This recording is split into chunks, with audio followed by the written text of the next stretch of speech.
semangat hidup. Setiap hari berolahraga, luangkan tidurlah dengan lampu redup. Keselamatan bagi prajurit adalah pasti untuk menunaikan tugas dan misi.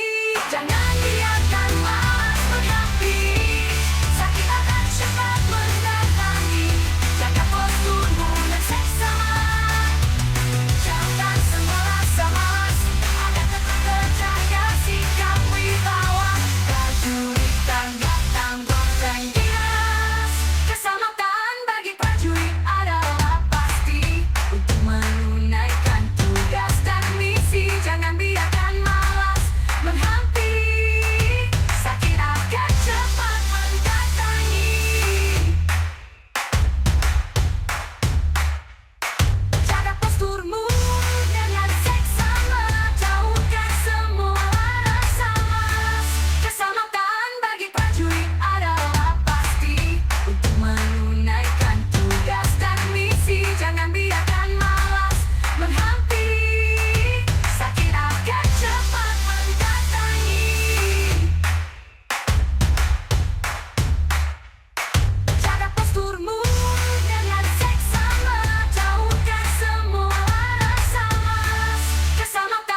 Halo Sobat Kabuzen, saya baru saja selesai latihan untuk mengikuti Mojokerto Surabaya jalan kaki selama 1 jam saja.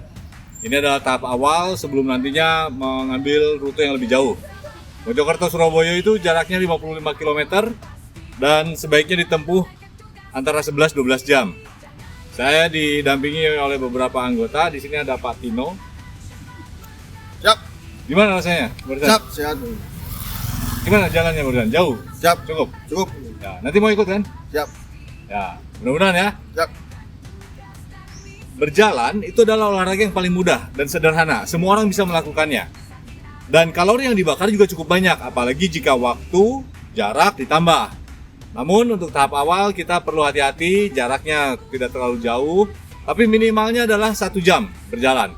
Kecepatannya kecepatan sedang. Kalau menggunakan jam tangan yang bisa mengukur kecepatan, gunakan kecepatan 11-12. Pace-nya 11-12 menit per kilometernya. Manfaatkan waktu, kesempatan, fasilitas, sarana yang ada untuk menjaga kesehatan, kebugaran, keselamatan kita. Sehat tanpa obat, sehat dengan berkeringat.